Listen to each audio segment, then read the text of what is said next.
YouTube, capital G here. Got a little bit of news and information for you guys in this video. We got some interesting news, some potentially bad news, and then just some bad news. And sorry, but there isn't any good news to go around. Honestly, there's just not a lot of good news in the world to go around right now, so that should kind of be expected. Anyways, let's start off with Rise of the Duelist, because Konami is now talking about this set from a TCG perspective, and they're giving us more information about it. You guys have probably been watching some of the card reviews I've done for Rise of the Duelist, some of the archetypes I've broken down. This set looks absolutely phenomenal. I think that it is going to be an absolute gem of a set, and honestly, between this and Eternity Code, it really looks like we're gonna have some dynamite sets coming up. Konami put out the presser, well, the TCG presser for this set. We're gonna read it, and then I'm gonna tell you something really interesting that Konami seems to be doing with Rise of the Duelist. So let's just go ahead and break this down.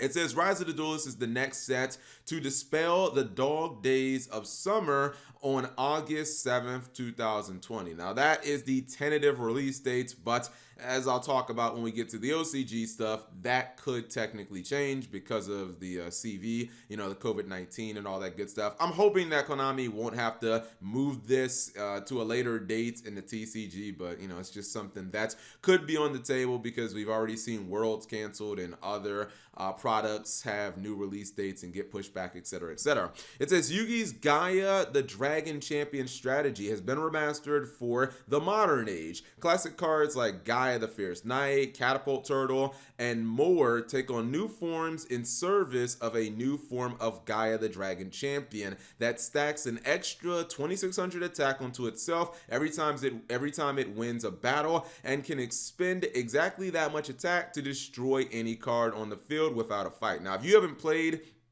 the new Gaia deck, it is incredibly fun. I tried it, maybe a couple of days after the stuff was announced. I mean, it's not like the most competitive build or the most competitive deck in the world, but to me, it's very similar to like Rank 10 Trains. It feels almost identical to that. You can OTK your opponent very easily, and you do get that disruption because essentially the new Gaia, it has a built-in Trident, and now that we got Tridents, I feel like that comparison makes even more sense. Now, it goes on to talk about the new Noble Knights, or the Flame Noble Knights, but now they got a different name in the TCG that I don't really love, but whatever. It says new Noble Knights arise from the pages of history, the Infernable. Yeah, that is what the Flame Noble Knights have been named in the TCG. The Infernable Knights are a fast synchro summoning strategy that burns through their equipped cards for immediate benefits, then brings them back to the field and dares the opponent to try to destroy the monster they're equipped to. That's basically telling you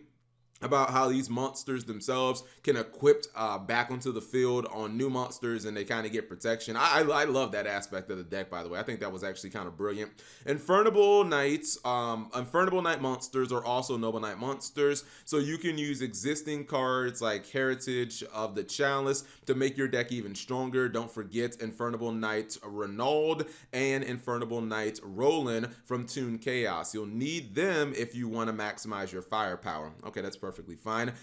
It goes on to say, many powerful spell and trap cards unleash a new forbidden quick play spell that can negate the effects and have the attack of an opponent's an opponent's field's worth of monsters, or a normal spell that lets you retaliate against your opponent's disruptive monster effects by choosing from the effects of Pot of Greed, Change of Heart, or the Forceful Central. Okay, so right there, they're talking about 3 tactical talents and forbidden droplets. To me, if they're going this hard to even highlight the banned effects that 3 tactical talents has, and they're really trying to get players excited about this card, that just is confirmation, at least in my mind, that 3 tactical talents is going to be printed as a secret rare. I mean, that's not like a surprise. I'm not a prophet or anything like that. I predicted it in the video. Everybody predicted it. If you are a YouTuber and you talked about the card, you covered it. Even you guys watching the video, you guys all know that it's going to be a secret rare. To me, it is one of the definitive like chase cards for the set, very similar to how Lightning Storm was for Ignition Assault. So yeah, I think this is kind of confirmation it's going to be a secret rare.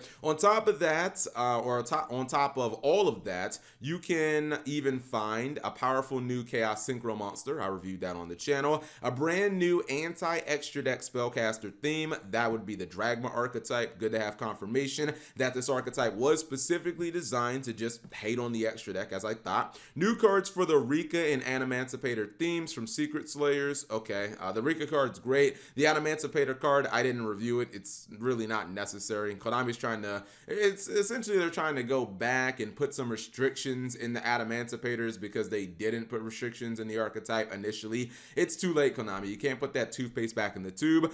New cards for the Math Mech and Dragon Maid themes from Mystic Fighters. Those are absolutely both amazing cards. And this is the most interesting thing here.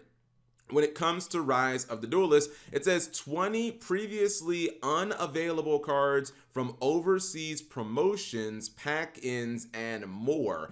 So that basically translates, that's just a longer version of saying OCG imports. And the thing is, you guys know with the core booster set structure, for a very, very long time, we always had 20 slots in our core booster sets that were different from the OCG. We had 10 slots allotted for TCG exclusives, which could be, you know, anything from Noble Knights, the Burning Abyss, the Kaijus, etc., etc. And then we also had 10 slots allotted for the OCG imports. And it looks like we're just not going to get any TCG exclusive cards or archetypes in this booster set because Konami's saying, look, all 20 slots are going to be OCG imports. So what does that mean for, you know, the Plunder Patrol archetype? Does that just mean it's not going to get finished, or are they going to have to put it all in Eternity Code, or what? Because I don't know. I personally like TCG exclusives. Now, the last couple of TCG exclusive archetypes like Plunder Patrol and Dream Mirror haven't been my cup of tea. However, we do know Jerome McHale has made some broken stuff. I mean, he designed Spiral. He also designed the Danger archetype. And I don't care what anyone says. Spiral was good even before. It had the fundamental makings of a good archetype even before Double Helix. Like, you can't tell me that Resort and Quick Fix were bad cards. Even prior to Double Helix, it was still an archetype with a whole lot of potential, guys. So basically, we could be losing out on TCG exclusives. Now, it's unclear at this time if this is going to be a thing for the remainder of the Sevens era or if it's just going to be for this one booster set. But for them to start this with the first booster set, that makes me kind of question it. Now, the second thing that we have to deal with, and this is expected, you guys can see the OCG font here for, you know, the OCG just kind of like logo for their products and whatnot. We are seeing more OCG delays, and you know, some of these are in May, which they're gonna push back their legendary Duelist of Gloom. Again, this is like completely expected, but this goes all the way back to like July and even into August. They're pushing some stuff back into August, including the core booster set Phantom Rage. Now, Phantom Rage should be released in the TCG around November. That's assuming that nothing gets like changed or anything like that. This should be the last core booster set of this year for the TCG. So I really hope that this doesn't affect anything when it comes to like our release schedule. This is only a 2-week pushback as of right now, but it is just something to keep in your head because, you know, our TCG sets could technically be affected by this because in the OCG, they're not doing like one set or two. They're doing, you know, Phantom Rage, Legendary Duelist. They're pushing back the Collector's Pack. They're pushing back even the structure deck. So it's a bunch of stuff that is going to get pushed back, and it's only 2 weeks from now, but hopefully it doesn't ultimately affect the TCG. But you guys, let me know what you think. No more TCG exclusives, at least in Rise of the Duelist. How do you feel about that? I'm not particularly loving that because a lot of times when we get these OCG imports, they're kind of underwhelming. So unless Konami has a lot of good stuff, I would have rather preferred just to get a new TCG exclusive archetype or